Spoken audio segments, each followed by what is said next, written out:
গাড়ি ফাড়ি নিয়ে আসে বলে লাইট ফাইট বন্ধ করো, অত খুব করে প্রেশার দেয় না, কিন্তু প্রেশার দেয়।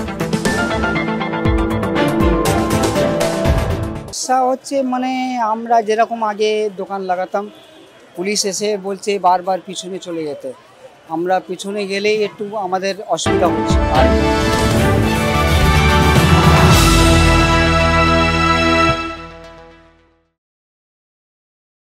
আদালতের নির্দেশকে বুড়ো আঙুল দেখিয়ে নিউ মার্কেট থেকে রাজাবাজার অঞ্চলে পিচ রাস্তার উপর রমরমিয়ে চলছে হকার রাজ। গত বছর প্রশাসনিক নির্দেশে কালো পিচ রাস্তাকে হকার মুক্ত করতে উদ্যোগী হয় কলকাতা পুর সংস্থা ও টাউন ভেন্ডিং কমিটি। শহরের নিউ মার্কেট, রাজাবাজার ও মেটিয়াবুরুজ অঞ্চলে পিচ রাস্তা থেকে হকারদের সরিয়ে দেওয়া হয়। কয়েক মাস যেতে না যেতেই গত সেপ্টেম্বর মাসের পর থেকে ফের একাংশ হকার তারা আবার পিচ রাস্তা ও ফুটপাত দখল করে হকারি করছেন। এই বেআইনি হকার বসার ঘটনায় পুলিশের নিষ্ক্রিয়তার অভিযোগ তুলেছেন হকার সংগ্রাম কমিটি।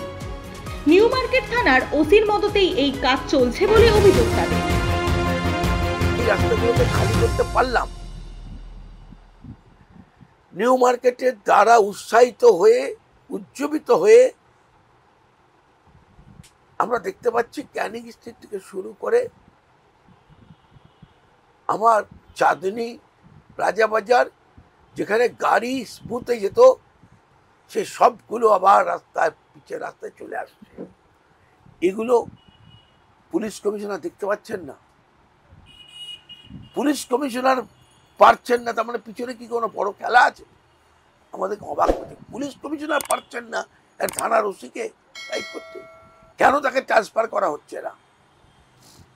কেন এখান থেকে সরানো হচ্ছে না? কার হাতের পিছনে আছে? কে মদত দিচ্ছে? এগুলো হকারদের ভাবাচ্ছে। আবার পিচ রাস্তায় বসা বেশ কিছু অংশের হকার পুলিশি হেনস্থার অভিযোগ তুলেছেন। ঈদের সময় রাত 11টায় আলো বন্ধ করে দেওয়ার অভিযোগ করেছেন হকাররা।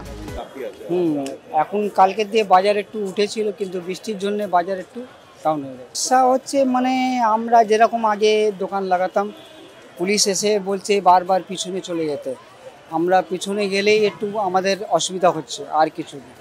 এইসব দোকান লাগাবার সময় পুলিশ আসছে, 11টার সময় লাইট বন্ধ করে দিচ্ছে। এই খদ্দের আপনার ধরে নিন 12টা পর্যন্ত, 11টা পর্যন্ত খদ্দের একটু থাকে, কিন্তু 11টা এখন নিয়ম এইটা করে দিয়েছে 11টা পর্যন্ত লাইটটা অফ করে দিতে। কারেন্ট অফ হয়ে গেলে আন্ধারে খদ্দের আসবে কি? কেনাকাটা মোটামুটি চলছে বাজারে, সব জায়গা বাজার ভালো চলছে, কিন্তু আমার একটু অসুবিধা আছে কি এখানে যেটা গাড়ি লেগে যায় আমি দোকান লাগাতে পারি না। সন্ধ্যাবেলা করে দোকান লাগাই, তো এর মধ্যে বাজার হয় কখন হয় না। ভাড়াতে দোকান আছে, সব লোক আছে এখানে কেনাকাটা করছে, কিন্তু ওই অসুবিধা। এখন দেখেন মাল ফাল রাখা আছে, বসে আছি, একটু অ্যাডজাস্ট করলে হয়ে যাবে, ওনার কাজ হয়ে যাবে, আমার কাজও হয়ে যাবে, ভালো হবে। কিন্তু ওই কেউ শুনছে না। কি হয়ে গেছে 8-9 সাল হয়ে গেছে, 8-9 বছর আমার এখানে, কিন্তু এই অসুবিধা আমার আছেই। 12 পরে তো ওই বাজার হয় না, কিন্তু বাজার তো হয়ে যায় সন্ধ্যাবেলা দিয়ে, 6টা আফতারি পর শুরু হয়, 12টা 1টার মধ্যে শেষ হয়ে যায়। 1টার পর শুধু ফির গাড়ি এসে বলে বাতি বন্ধ করে দাও, চলিয়ে দাও। আমিও তো নিজেরই বন্ধ করি, 12 পর কী করবো যখন বাজার থাকে না। কিন্তু প্রেশার দেয়, গাড়ি ফাড়ি নিয়ে আসে বলে লাইট ফাইট বন্ধ করো, অত খুব করে প্রেশার দেয় না, কিন্তু প্রেশার দেয়। রমজান মাসে বেশি হয়, আন্দিনা একটু থাকে, কিন্তু বেশি না। রমজানে বেশি হয়, কিন্তু বেশি ফ্রড থাকে, তো সেই জন্য।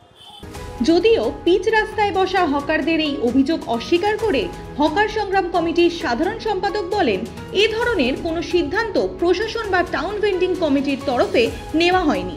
ফলে এই কাজ যারা করছে তারা ঈদের সময় হকারদের উপর অন্যায় করছে। এটা ব্যাপার হচ্ছে যে এটার সাথে ওই পিচের রাস্তা বসার কোনো সম্পর্ক নেই, আর আমরা এটি জানি না।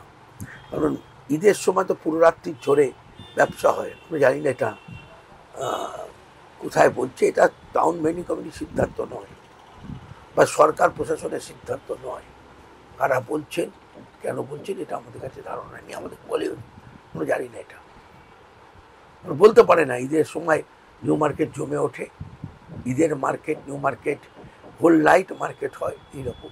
শুধু ঈদ এখানে নয়, সারা ভারতবর্ষ। আমি গতকালকে দিল্লি থেকে ফিরেছি, শ্রীরামপুরে বিশাল বাজার, মিনা বাজার, সব হোল লাইট চলছে।